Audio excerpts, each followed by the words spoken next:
Mana hozir ko'ryapmiz, bog'chalarda bolalarni uryapti, ijtimoiy tarmoqlarga tarbiyachilar og'izlariga lattalar tiqilib, qiynoqlarga solinganlarni ko'ryapmiz-da bolalarni. Lekin siz ularga qanday qaraysiz?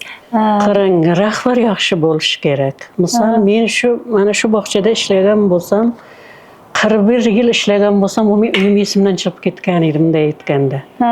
Hech uy bilan u paytda tilpanam yo'q edi. Baynaday oilaviy tilpanlar deb. Kelgandan keyin aytardim, shu yoqqa bordim, shunday qilish kerak, bunday qilish kerak. Keyin men ertalab ishga borardim. Hech kim kelmasa.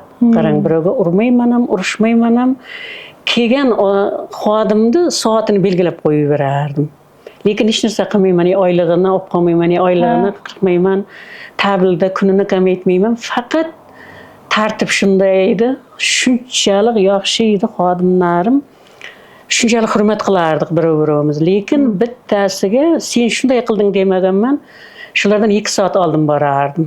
Ertaroq borib, erta borib, ishimni qilib, mendan ham oldin kelishga harakat qilardi ular. Keyin ishim bo'lsa kelib, keyin borib qilib kelaverardim. Keyin ertalab har bir xodimni har kuni xonasini nazorat qilganman 4-5 martalab. Hozir keldim, o'zim keldimmi, birdan guruh xonaga o'tardim. Qani tarbiyachi keldimi, yo'qmi, bola nechta, tarbiyachi nechida kelyapti. Bemalol menda erta borgandan keyin vaqt bor edi. Menga asosiy shunday yozib qo'yib berardim. Hozir ham hamma narsani yozib qo'yaman.